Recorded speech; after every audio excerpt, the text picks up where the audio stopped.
मुझे ये बताते हुए बहुत हर्ष हो रहा है कि अब हम रेजोनेंस कोटा को लेकर आ रहे हैं आपके शहर सिरसा में। अब आपके बच्चे को अपने सपने को साकार करने के लिए आपसे दूर नहीं जाना होगा। आपको बस जाना होगा खैरका स्थित आरपी सीनियर सेकेंडरी स्कूल के प्रांगण में, जहां पर रेजोनेंस कोटा की फैकल्टी आपके बच्चे को ट्रेन करेगी भविष्य के डॉक्टर और इंजीनियर बनने में। सभी प्रमुख परीक्षाएं जैसे JEE Main, JEE Advance, NEET UG, AIIMS, international olympiad, NTSC, KVPY, CA, CS, CMA, CLAT, Resonance ने गुणवत्ता और मात्रा दोनों में अच्छे परिणाम देकर खुद के लिए एक नाम बनाया है।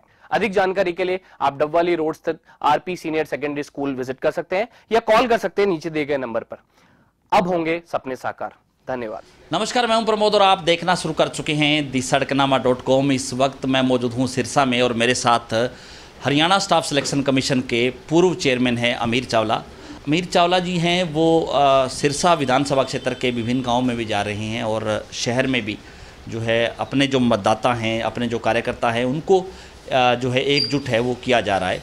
हम उनसे चर्चा करेंगे। सर, पहले तो बहुत बहुत स्वागत आपका। धन्यवाद जी। सर, क्या कुछ कहना चाहेंगे?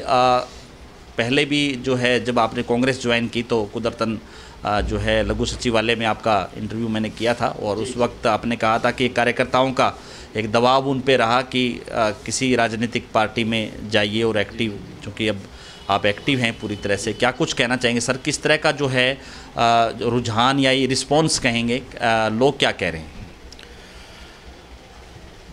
प्रमोद जी, जब मैंने कांग्रेस ज्वाइन करी उससे पहले जो आप मेरे से पूछ रहे थे, कार्यकर्ता नहीं बल्कि मेरे पे तो समाज का दबाव था। मैं पिछले कम से कम 20-22 साल से लगातार सामाजिक कार्यों में व्यस्त हूँ। एक सोशल वर्क कहलाता हूँ। जहाँ भी संभव होता है समाज में किसी को किसी प्रकार की भी ज़रूरत होती है तो मैं अपने साधनों से और समाज के लोगों से मिलके उनकी मदद करने की कोशिश करता हूँ।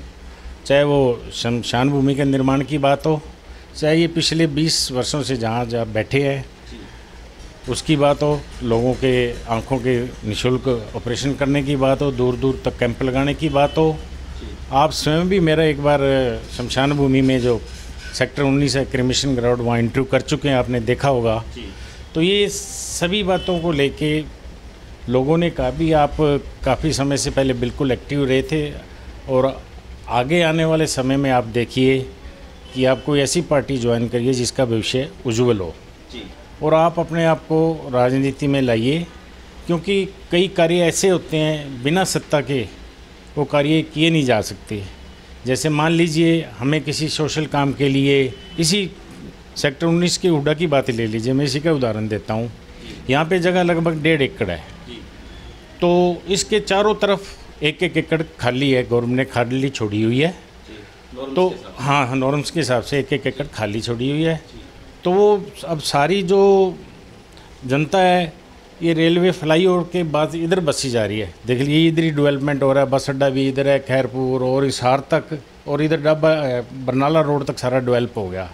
तो नेचुरली ये कुदरत का नियम है, जो आया है उसको जाना पड़ेगा। तो इसके लिए जगह की तो व्यवस्था ज़्यादा चाहिए ही चाहिए। और दूसरी ये बात है भी आम जनसाधारण जब कोई परिवार में किसी रिश्तेदार भाई की डेथ हो जाती है तो वो रस्म पगड़ी के लिए जो कि हमारा उसको अंतिम श्रद्धांजलि देने का कार्यक्रम होता है, तो लोग कोई मैरिज पैलेस ढूंढते हैं, कोई और जगह ढूंढते हैं। कई बार तो संडे को सभी बुक हो जाते हैं और साधारण व्यक्ति वो इतने पैसे खर्च भी नहीं कर पाता कि कोई पैलेस बुक कराए और वहाँ पे रस्म पगड़ी है।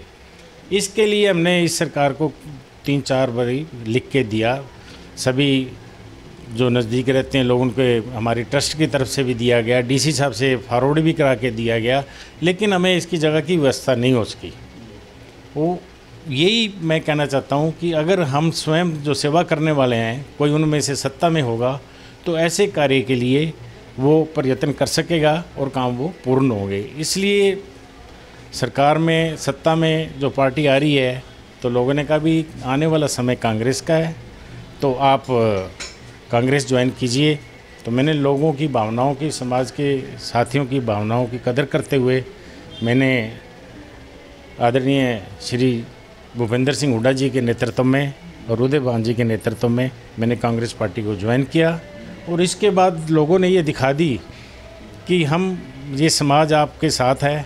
मेरी एक ही कॉल पे हज़ारों बंदे इकट्ठे हुए हज़ारों लोग इकट्ठे हुए जब दीपेंद्र सिंह हुड्डा जी ने मुझको ज्वाइन कराया सिरसा के हमारे पहले से यहाँ पे, तो जगह कम पड़ गई, तो लोगों का बहुत ही अच्छा रिस्पॉन्स चल रहा है।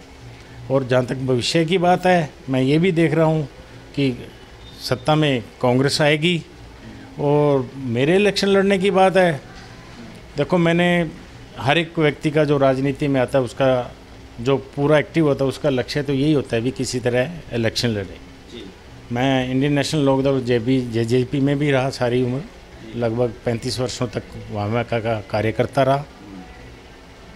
और वहाँ से मैं न जाने किस कारण मुझे टिकट नहीं मिली, मैं इलेक्शन नहीं लड़ पाया। अब मुझे पूरी उम्मीद है कि कांग्रेस की मुझे टिकट मिलेगी और मैं इलेक्शन अवश्य लड़ूंगा।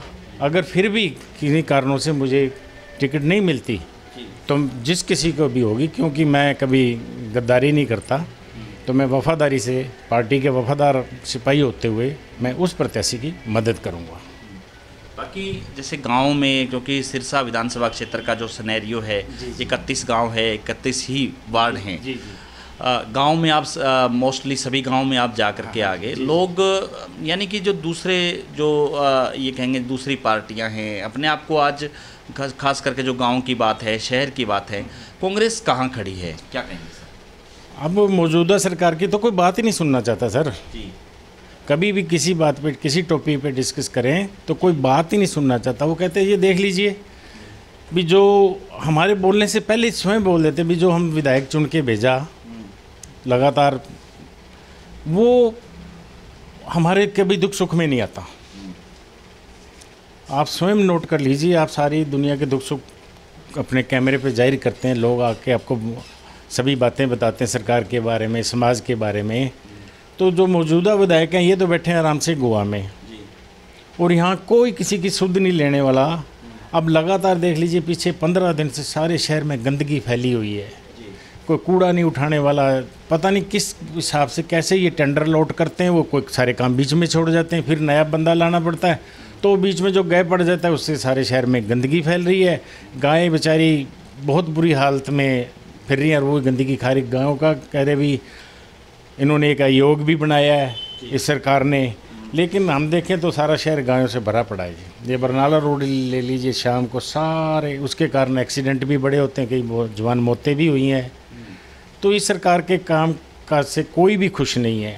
चाहे किसान ले लीजिए, किसान कोई आंदोलन करता है उनकी पिटाई भी होती है, उनकी मांगें भी नहीं मानी जाती। ये 1.5 महीने तक, 1.5 साल से ये आंदोलन चल रहा है, 1.5 महीने वो टंकी पे चढ़े रहे। कर्मचारी देखिए, क्लैरिकल स्टाफ ने, उनके भी खूब पिटाई हुई। सरपंचों की देख लीजिए, किसी की भी इस समाज के किसी भी वर्ग की बेरोजगारी बहुत बढ़ रही है, किसी की कोई सुनवाई नहीं।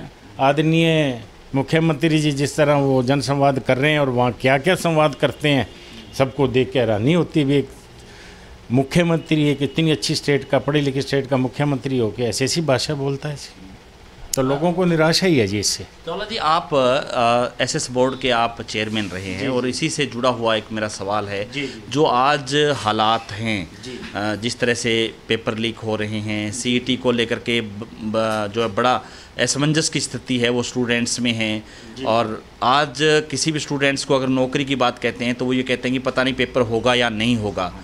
आप भी लंबे समय से इसके चेयरमैन रहे हैं, फेलियर कहाँ मानते हैं आप, क्या कुछ आपको लग रहा है, क्योंकि आपने काम किया इस फील्ड में, क्या कुछ कहेंगे सर? ये मैं तो एक ही बात कहना चाहूँगा कि सर्वप्रथम जो पेपर लीक होना, लीक के बाद दोबारा फिर पेपर लेना, अगर वो पेपर हो गया है, अगर मान लीजिए नए लीक, पहली बात तो लीक हो जाता है, लीक नहीं हुआ तो पेपर अगर हो गया तो उस पेपर में कोई इतनी खामियां और इतनी त्रुटियां छोड़ दी जाती हैं कि लोग कोर्ट में चले जाते हैं। इन सारी बातों को देख के ये लगता है कि सर्वप्रथम तो भी सरकार की नीयत ही नहीं है। जैसे 2.5 साल पंचायतों के टपा दिए कोर्ट के थ्रू, अब जो भी ये पेपर होता है जाते हैं कोर्ट में, या तो सिलेक्शन गलत हो जाती है, अगर सिलेक्शन भी गलत होगी तो ज्वाइनिंग नहीं होती, कोर्ट का फिर स्टे। कई बार क्राइटेरिया को लेकर के अब जो सेमी क्वेश्चन हैं वो आ जाते हैं पेपर में। अब कल्पना कीजिए 2 पेपर हो रहे हैं, 100 क्वेश्चन के पेपर हैं, तो ये पेपर कहीं कोई अपनी मर्जी से तो बनाता नहीं, पेपर के बुक्स होती हैं, बुक्स से पेपर बनते हैं। अब आप चाहे लाख क्वेश्चन उठा लीजिए, करंट टॉपिक पे है लाख क्वेश्चन उठा लीजिए, इतिहास पे लाख क्वेश्चन उठा लीजिए, कोई मान लिया कोई किसी पर्टिकुलर सब्जेक्ट का, जैसे टीचर को मैथ का टीचर है, मैथ के लाख क्वेश्चन उठा लीजिए, और क्या इनको 100 क्वेश्चन ही नहीं मिलते कि वो 2 पेपरों में 40 क्वेश्चन सेम आ जाते हैं। ये कहते हैं वैसे ही कोई बात हुई है, लेकिन ऐसी जैसे गवर्नमेंट ने ये कहा भी एजेंसी से गलती हुई है, ये बिल्कुल सच्चाई से दूर भागने वाली बात है। एजेंसी से कोई गलती नहीं हुई, ये रिस्पॉन्सिबिलिटी से भाग रहे हैं। दूसरी बात मैं ये जैसे कहा भी सरकार की नीयत ठीक नहीं है, भी ये काम को लटकाए रखो, जैसे म्यूनिसिपल कमेटी का लटकता रहे और हमने भर्ती नहीं करनी। ये कमी अगर है तो जो सीट पे बंदा बिठा रखा है वो कैपेबल नहीं है। सारा सिस्टम चेयरमैन के थ्रू चलता। मैं चेयरमैन रहा हूँ, मैंने भी बहुत पेपर लिए, एक भी मेरा पेपर लीक नहीं हुआ, एक भी पेपर मेरा कोई आउट नहीं हुआ, एक भी सिलेक्शन मेरी रद्द नहीं हुई। इतनी बड़ी मेरी भर्ती की हुई, हज़ारों की भर्ती हुई है, एक भी सिंगल भी कोई केस नहीं हुआ। आप कल्पना कीजिए, सिंगल लगाया हुआ मेरी सिलेक्शन हटा नहीं। तो क्योंकि सारी जिम्मेवारी चेयरमैन को लेनी पड़ती है। तो मैं तो यही कहूँगा, या तो सरकार की नीयत ठीक नहीं, या इन्होंने जो बंदा सीट पे बिठा रखा है वो कैपेबल नहीं है। सर, ये मूल मंत्र क्या है कि जिस तरह से आपने कहा कि एक भी आपकी भर्ती है वो कोर्ट में नहीं गई, एक भी सिलेक्शन है वो आपका रद्द नहीं हुआ, एक भी पेपर है वो लीक नहीं हुआ, ये मूल मंत्र क्या है? सरकार के लोगों को बताइए कि ताकि जो है स्टूडेंट्स हैं उनका भला हो जाए। सर, मैंने पहले ही कहा भी इसमें जिम्मेवारी लेनी पड़ती है। जिम्मेवारी भी ऐसी कि जो आप काम कर रहे हो तो आपके जो परिवार में बच्चे हैं, चाहे आपकी वाइफ है या आपका कोई घनिष्ठ मित्र है या सरकार में कितना भी बड़ा कोई अधिकारी है, ये राजनेता है, उसको नहीं पता चलना चाहिए भी आप कैसे काम कर रहे हो।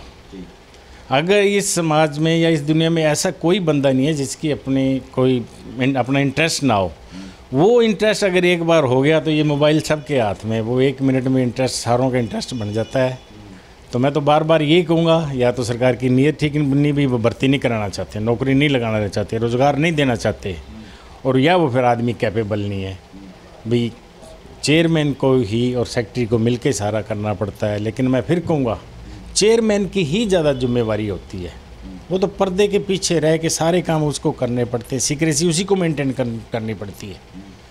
ये स्टाफ सिलेक्शन कमीशन के क्राइटेरिया है सारी चीज़ का, भी सारी चीज़ों के लिए वही रिस्पॉन्सिबिलिटी उनकी होगी।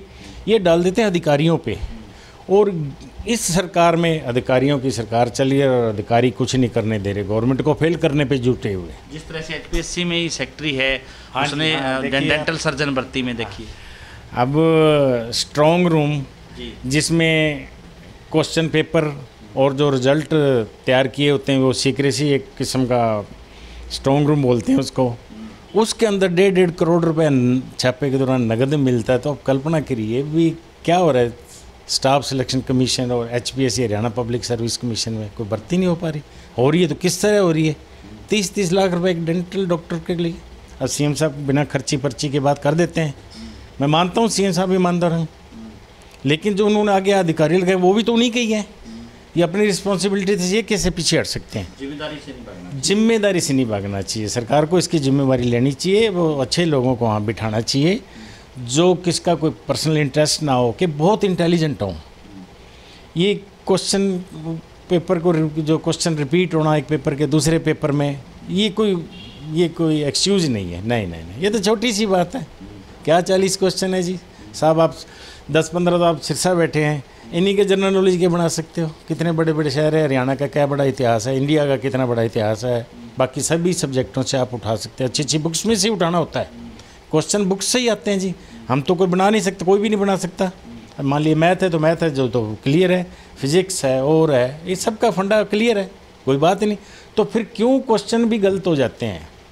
उनके आंसर गलत हो जाती है। देखिए अब हैरानी की बात ये तो रिपीट हो गए, लेकिन जो क्वेश्चन दिए जाते हैं वो क्वेश्चन ही कई गलत होते हैं। उनमें जो कुछ लिखा होता है, कुछ या किसी का मान लिया 1961 होना है तो 1962 लिखा था, वो क्वेश्चन ही गलत होता है, तो उनका आंसर तो नेचुरली गलत आएगा।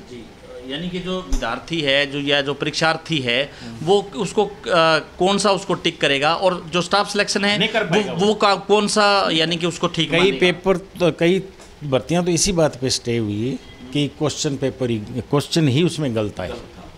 अब बताइए, आप भोपाल सिंह खत्री के बारे में ये पूछना भी खत्री कौन होते हैं, ये किसी गांव का नाम है क्या जात का नाम है? अब ये क्वेश्चन है जी, कोई ये जनरल नॉलेज के क्वेश्चन थोड़ी हैं जी। तो इस तरह के क्वेश्चन आने और भी बड़े मजाक वाले क्वेश्चन आने जी।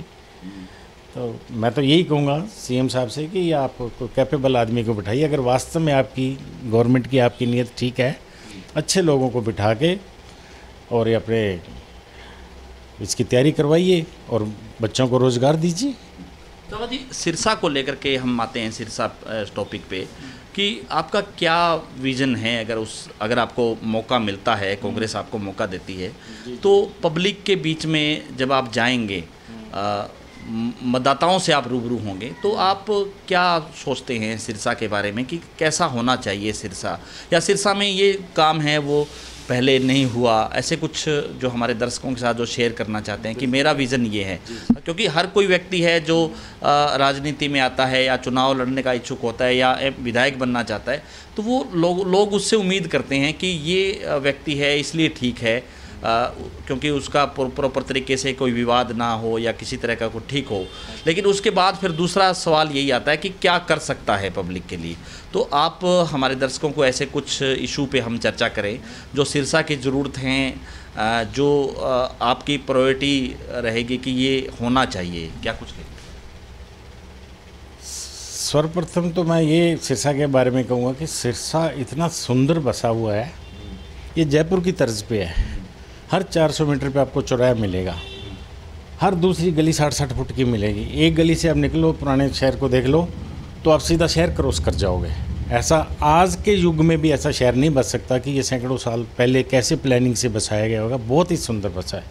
उस सुंदर सिरसा को नर्क बना दिया गया है। सबसे बड़ी जो इसके इशू है, ये अपनी ऑटो मार्केट है। 1984 से इसको मार्केट को काटा गया और आज तक इसका प्रॉपर लोगों को इसका वो विस्तार भी नहीं हुआ, लोगों को कब्जे भी नहीं मिले। और हर बार बीच में जो भी जिसके भी दाव लगा सरकार में, उन्हें अपने बंदों को काम करने का या दुकानें अलॉट करने का मौका दिया। और ये 3-3 फुट के गहरे खड्डे पड़े। अब डब्बाली रोड पे अभी भी ऑटो मार्केट के जो लोग हैं, मिस्त्री वगैरह है, काफ़ी शॉप हैं और वहाँ पे देख लीजिए कितना रश रहता है। अगर वहाँ ऑटो मार्केट को बहुत अच्छी तरह डेवलप कर दिया जाए, यहाँ बहुत, ये एशिया की सबसे बड़ी मार्केट बन सकती है ऑटो मार्केट। जो जगह है जी, एशिया की सबसे बड़ी। इनकी सड़कें डेवलप कर दी जाएँ या जो फैसिलिटी हैं वो प्रोवाइड कर दी जाए, तो ये बहुत ही सुंदर। और शहर की जो व्यवस्था ख़राब रखी है मैकेनिक के कारण, यानी कि जो रश रहता है क्योंकि हाँ, हमारा देखो एरिया किसानी है। अब ये धान की आएगी, नरमे की आएगी, ट्रालियाँ चलेंगी और चलेंगी, उनमें कुछ ख़राब भी होंगे, कोई पंचर भी होगी, ट्रैक्टर भी ख़राब होंगे, तो वो वहीं रोक देते हैं।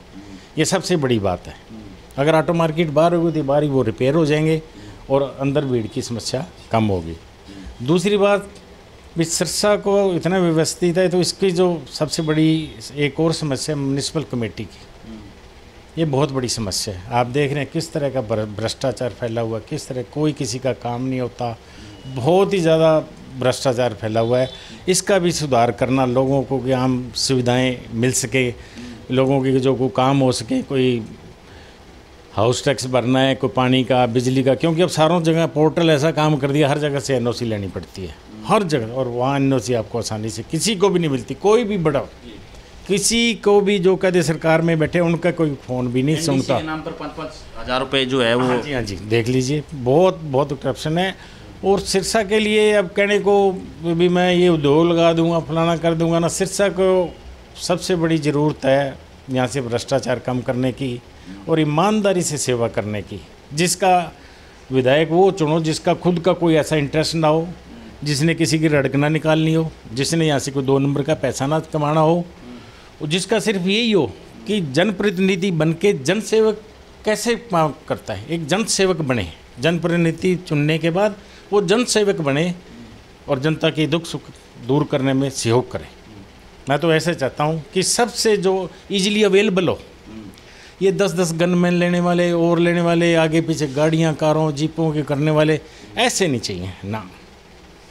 ये बिल्कुल जो जिसकी बाजू पकड़ के भाई तेरे को वोट दिए थे, मेरा काम करो, जायज़ काम कराने वाला उस 24 घंटे खड़ा रहना चाहिए। मैं तो सभी से अपील करूंगा भी जो भी आपको अच्छा लगे वो उस व्यक्ति को चुनो जो आपके दुख सुख में काम आ सके। वो जो 5 साल आपके बीच में ही ना आए, बीच में का शहर में ही ना रहे, कम से कम ऐसा प्रतिनिधि ना चुने। फिर हम पछताते हैं भी ये क्या हुआ। तो हमारा खुद का ये कसूर है, यह जनता का खुद का कसूर है। भी हम तो सिरसा वाले तो यार वैसे ही प्रमोद जी बहुत बदनाम हो चुके हैं। बोले आपको ऐसे ही कैंडिडेट मिलते हैं क्या जिन पे कितने कितने बड़े लाछन लगे हुए हैं। बस यही मैं तो कहना चाहूँगा, प्रतिनिधि अच्छा होगा तो लोगों की सुनवाई होगी, अपना उसका इंटरेस्ट नहीं होगा, लोगों के समाज का इंटरेस्ट होगा तो समाज का अवश्य भला होगा, अवश्य भला। ये पर्सनल जो बोल नहीं पाते ना प्रमोद जी, यही बड़ा कारण है। भी सरकार में रह के सरकार से काम नहीं कराते, वो कहीं फंसे होते हैं, अड़े होते हैं। बोला वो काम क्यों नहीं। विधानसभा में देख लीजिए कि सर के बारे में कोई क्वेश्चन उठा तो ना, कि वो और जगह फंसे हुए हैं। उन्हें पता है मुख्यमंत्री का पता है, दूसरे का पता है, ये बोल ही नहीं सकता, कोई कार्य करता ही नहीं जी। अब मेडिकल कॉलेज का ले लीजिए, अपने खट्टर साहब जब भी पहली बार जब ज्वाइन किया तब भी इन्होंने कहा थे भी प्रत्येक ज़िले में हम मेडिकल कॉलेज की स्थापना करेंगे। आज सर 9 साल हो गए हैं, यहाँ पे जगह भी अलॉट होगी, जगह ट्रांसफ़र भी होगी। उसके लिए अभी तो अच्छा आदरणीय जो अपने राष्ट्रपति थी उनके द्वारा यहाँ पे नींव पत्थर भी रख दिया गया है। लेकिन आज भी सबसे बताऊं, अगर कोई स्मेल एरिया मारता है उस जगह पे जहाँ पर उनका पत्थर लगा हुआ, सीवरेज का पानी चल रहा है, आज भी यूनिवर्सिटी के सामने आप गुजरोगे आपको नाक बंद करना पड़ेगा। वहाँ पत्थर लगा हुआ है मेडिकल कॉलेज का, वहाँ कांटे झाड़ियाँ वैसे ही हैं। तो ऐसी संभावना लग ही नहीं रही कि यहाँ भी मेडिकल कॉलेज बन पाएगा।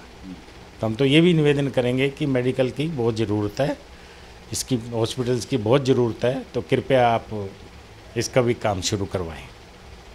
धन्यवाद। तो ये थे हमारे साथ अमीर चावला, और जो पूर्व में हरियाणा स्टाफ सिलेक्शन कमीशन के चेयरमैन रहे। ज़्यादा से ज़्यादा इस वीडियो को आप शेयर जरूर कर दीजिए और कमेंट सेक्शन में आप अपनी राय जरूर दीजिए कि इस पूरे इंटरव्यू को देखने के बाद आप क्या सोचते हैं। सिरसा का विधायक कैसा होना चाहिए, प्रतिनिधि है वो कैसा होना चाहिए। बहुत बहुत शुक्रिया।